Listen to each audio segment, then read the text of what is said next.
Mga kapuso, kasong rape with homicide ginpasakaan na batok sa apat ka mga suspek sa paghimulos kag pagpatay sa isa ka Slovak National nga turista sa Boracay. Si John Sala nakatuto. Ginpasakaan na sa kasong rape with homicide ang apat ka lalaki. Tatlong mga nakaedad 28 anyos, ang isa naman ang 38 anyos. Ang mga ini ang natudlo sa likod sa paghimulos kag pagpatay kay Micaela Mikova, ang Slovak National nga nasapuan ng bangkay sa isang abandonado nga chapel sa Boracay sa Marso 12. Suno sa Aklan Provincial Police Office, kalabanan sa mga sospek ang mga nagatanyag sang tour packages sa isla sa Boracay. Ang mga sospek ang residente man mismo sa isla. Upod sila sir sa mga POI naton sir. Locals na sila tanan sir, ang apat na sir.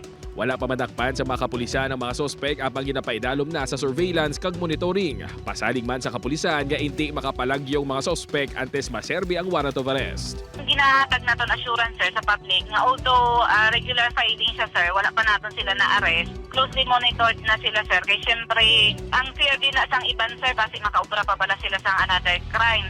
So, ginatagaan natin assurance sir ang public. Nakalabot naman sa pamilya ni Mikova ang impormasyon paagi sa konsulado sa Slovak Republic sa Pilipinas nga nagapakig-angot sa Aklan PPO. Upod kay Hans Desierto, John Sala.